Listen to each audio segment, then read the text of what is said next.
নমস্কাৰ ছাত্ৰীসকল কৰ্মচাৰী আৰু পেঞ্চনৰ লগত জড়িত কেইবাটাও গুৰুত্বপূৰ্ণ খবৰ লৈ আজিৰ এই ভিডিঅ'টি আগবঢ়াইছো। প্ৰথম খবৰটি হৈছে ৰাজ্য চৰকাৰৰ বিত্ত সচিবে আৰম্ভ কৰিছে OPS-লৈ পৰিৱৰ্তনৰ প্ৰক্ৰিয়া 15,000 কৰ্মচাৰীলৈ আশাৰ ৰেঙনি।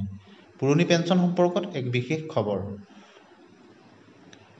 নিযুক্তি হোৱা বিলম্বৰ বাবে ৰাষ্ট্ৰীয় পেঞ্চন আঁচনি NPS-ত অন্তৰ্ভুক্ত হোৱা কৰ্মচাৰীসকলক পুৰণি পেঞ্চন আঁচনিত সামৰি লোৱাৰ প্ৰক্ৰিয়া আৰম্ভ হৈছে।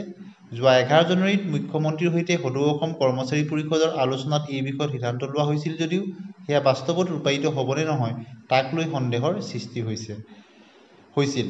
কিন্তু শেহতীয়াকৈ কৰ্মচাৰী সমাজৰ মাজত সৃষ্টি হোৱা সন্দেহৰ অৱসান ঘটাই বিত্ত বিভাগে বিষয়টোৰ সন্দৰ্ভত কাৰ্যকৰী ব্যৱস্থা গ্ৰহণৰ প্ৰক্ৰিয়া আৰম্ভ কৰিছে। ইয়াৰ লগে লগে NPS-ত সোমাই পৰা প্ৰায় 15,000 কৰ্মচাৰীয়ে OPS অৰ্থাৎ পুৰণি পেঞ্চন লাভ কৰি উপকৃত হোৱাৰ সম্ভাৱনা উজ্জ্বল হৈ পৰিছে। বিত্ত বিভাগে যোৱা 28 মাৰ্চত সকলো প্ৰশাসনিক বিভাগৰ জ্যেষ্ঠ সচিবসকললৈ লিখা পত্ৰত নিৰ্দিষ্ট কৰি দিয়া ফৰ্মেটত তথ্য পাতি দাখিল কৰিবলৈ নিৰ্দেশ জাৰি কৰিছে। উল্লেখযোগ্য যে কেন্দ্ৰীয় চৰকাৰে 2004 চনৰ পৰা OPS পৰিহাৰ কৰি NPS প্ৰৱৰ্তন কৰিছিল। অসমত NPS প্ৰৱৰ্তন হৈছিল 1 ফেব্ৰুৱাৰী 2005 পৰা। ৰাজ্যত এনে বহু কৰ্মচাৰী আছে যিসকলৰ নিযুক্তি প্ৰক্ৰিয়া উক্ত সময়ৰ আগত আৰম্ভ হৈছিল যদিও নিযুক্তি লাভ 2005 চনৰ 1 ফেব্ৰুৱাৰীৰ পাছত। ফলত এই কৰ্মচাৰীসকল NPS-ত অন্তৰ্ভুক্ত হৈছিল।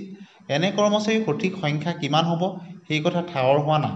বিত্ত বিভাগে প্ৰশাসনিক বিভাগসমূহৰ পৰা লাভ কৰা তথ্যৰ পাছত এইসকল বিত্ত বিভাগে NPS-ত সোমাই থকা কিমান কৰ্মচাৰী OPS-ত অন্তৰ্ভুক্ত হৈ লাভৱান হ'ব সেই কথা স্পষ্ট হৈ পৰিব।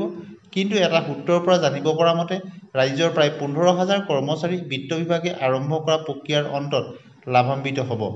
বিত্ত বিভাগৰ সচিব দিলীপ কুমাৰ বৰাই প্ৰশাসনিক বিভাগসমূহক জ্যেষ্ঠ সচিবসকলৰ পৰা ফৰ্মেটত বিভাগৰ নাম, কৰ্মচাৰীৰ নাম, বিজ্ঞাপন কেতিয়া প্ৰকাশ হৈছিল, নিযুক্তি পত্ৰৰ নম্বৰ, নিযুক্তি আৰু যোগদানৰ তাৰিখ, নিযুক্তি প্ৰক্ৰিয়া আৰু নিযুক্তিৰ মাজত সময়ৰ ব্যৱধান, বিত্ত বিভাগে চাকৰি সেৱা নিয়মীয়া কৰাৰ ক্ষেত্ৰত সন্মতি দিয়াৰ তাৰিখ আৰু বৰ্তমান লাভ কৰি থকা মূল দৰমহাৰ গাঁথনিৰ সবিশেষ তথ্য পাতি দিবলৈ নিৰ্দেশ দিছে।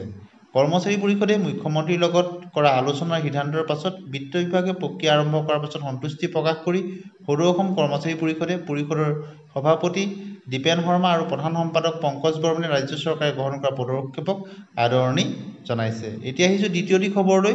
ইউনিফাইড পেঞ্চন স্কিম অসম চৰকাৰৰ কৰ্মচাৰীলৈ ডাঙৰ খবৰ। 1 এপ্ৰিলৰ পৰা কাৰ্যকৰী হ'ব UPS। 1 এপ্ৰিলত ৰাজ্যত ইউনিফাইড পেঞ্চন আঁচনি প্ৰযোজ্য হ'ব। 10 বছৰ চাকৰি কৰি থকাসকলে নিয়মিত পেঞ্চন পাব। 25 বছৰ চাকৰি থকাসকলে আন পৰ্যায়ত তেওঁলোকে পেঞ্চন পাব। 2.8 লাখ কৰ্মচাৰী উপকৃত হ'ব। 1 এপ্ৰিলৰ পৰা ৰাজ্যত প্ৰযোজ্য হ'ব ইউনিফাইড পেঞ্চন আঁচনি।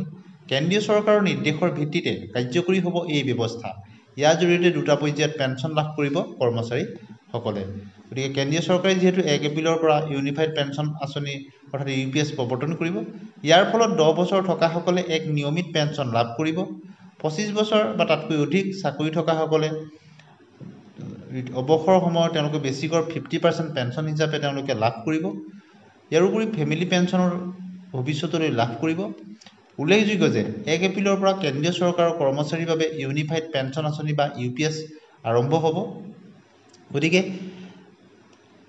কৰ্মচাৰী আৰু পেঞ্চনাৰসকলৰ ক্ষেত্ৰত যিসকল NPS-ত আছে তেওঁলোকে বিকল্প হিচাপে ইউনিফাইড পেঞ্চন আঁচনি তেওঁলোকে বাছি ল'ব পাৰিব, অৰ্থাৎ এটা বিকল্প থাকিব তেওঁলোকৰ।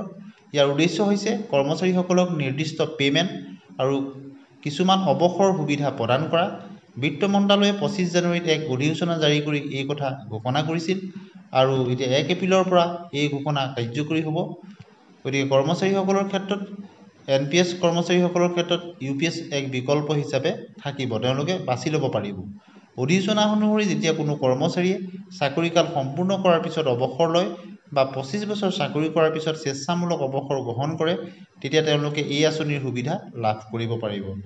অৰ্থাৎ এই আঁচনি লাভ কৰাৰ যি এলিজিবিলিটি ক্ৰাইটেৰিয়া সেই সম্পৰ্কতো অধিসূচনাত উল্লেখ কৰা আছে। কিন্তু যদি কোনোবাই নিৰ্দিষ্ট চৰ্ত পালন নকৰাকৈ অৱসৰ লয় বা অনুশাসনমূলক দোষত চাকৰিৰ পৰা বৰ্খাস্ত হয় তেন্তে তেওঁ এই আঁচনিৰ সুবিধা লাভ নকৰিব। গতিকে এতিয়া আহিছোঁ অন্য এটা খবৰলৈ। অসম চৰকাৰৰ শেহতীয়াকৈ কেবিনেট এক ডিচিশ্যন গ্ৰহণ কৰিছে আৰু অসম কেবিনেটত গ্ৰহণ কৰা হৈছে কেইবাটাও গুৰুত্বপূৰ্ণ সিদ্ধান্ত।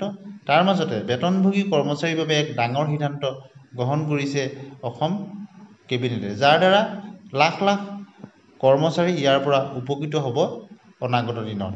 অসম কেবিনেটৰ বৈঠকত গ্ৰহণ কৰা কেইবাটাও গুৰুত্বপূৰ্ণ সিদ্ধান্ত, বিশেষকৈ বেতন কৰ্মচাৰীৰ বাবে এক ডাঙৰ সিদ্ধান্ত গ্ৰহণ কৰিছে আৰু বেতনভোগী মধ্যবিত্ত শ্ৰেণীলৈ সকাহ দিয়াৰ উদ্দেশ্যে অসম কেবিনেটে 2025-26 বিত্তীয় বৰ্ষৰ বাবে 15,000 টকা দৰমহালৈকে পেছাদাৰী কৰ পৰিশোধৰ ক্ষেত্ৰত ৰেহাই দিয়াৰ খচৰা অধিসূচনাত অনুমোদন জনাইছে। অৰ্থাৎ যিসকলে মাহিলী দৰমহা 15,000 টকালৈকে তেওঁলোকক এই প্ৰি টেক্সৰ পৰা ৰেহাই দিয়া হৈছে।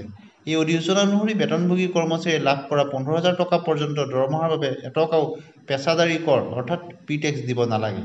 বেতনভোগী কৰ্মচাৰীয়ে 15,000 টকাৰ পৰা 25,000 টকালৈকে উপাৰ্জন কৰাৰ বাবে প্ৰতি মাহে 180 টকাকৈ পেছাদাৰী কৰ অৰ্থাৎ প্ৰি টেক্স তেওঁলোকে দিব লাগিব। বেতনভোগী কৰ্মচাৰীয়ে 25,000 টকাৰ পৰা উপাৰ্জনৰ বাবে প্ৰতি মাহে 280 টকা পেছাদাৰী কৰ অৰ্থাৎ প্ৰি টেক্স দিব লাগিব। ভিডিঅ'টি শেষলৈকে চোৱাৰ কাৰণে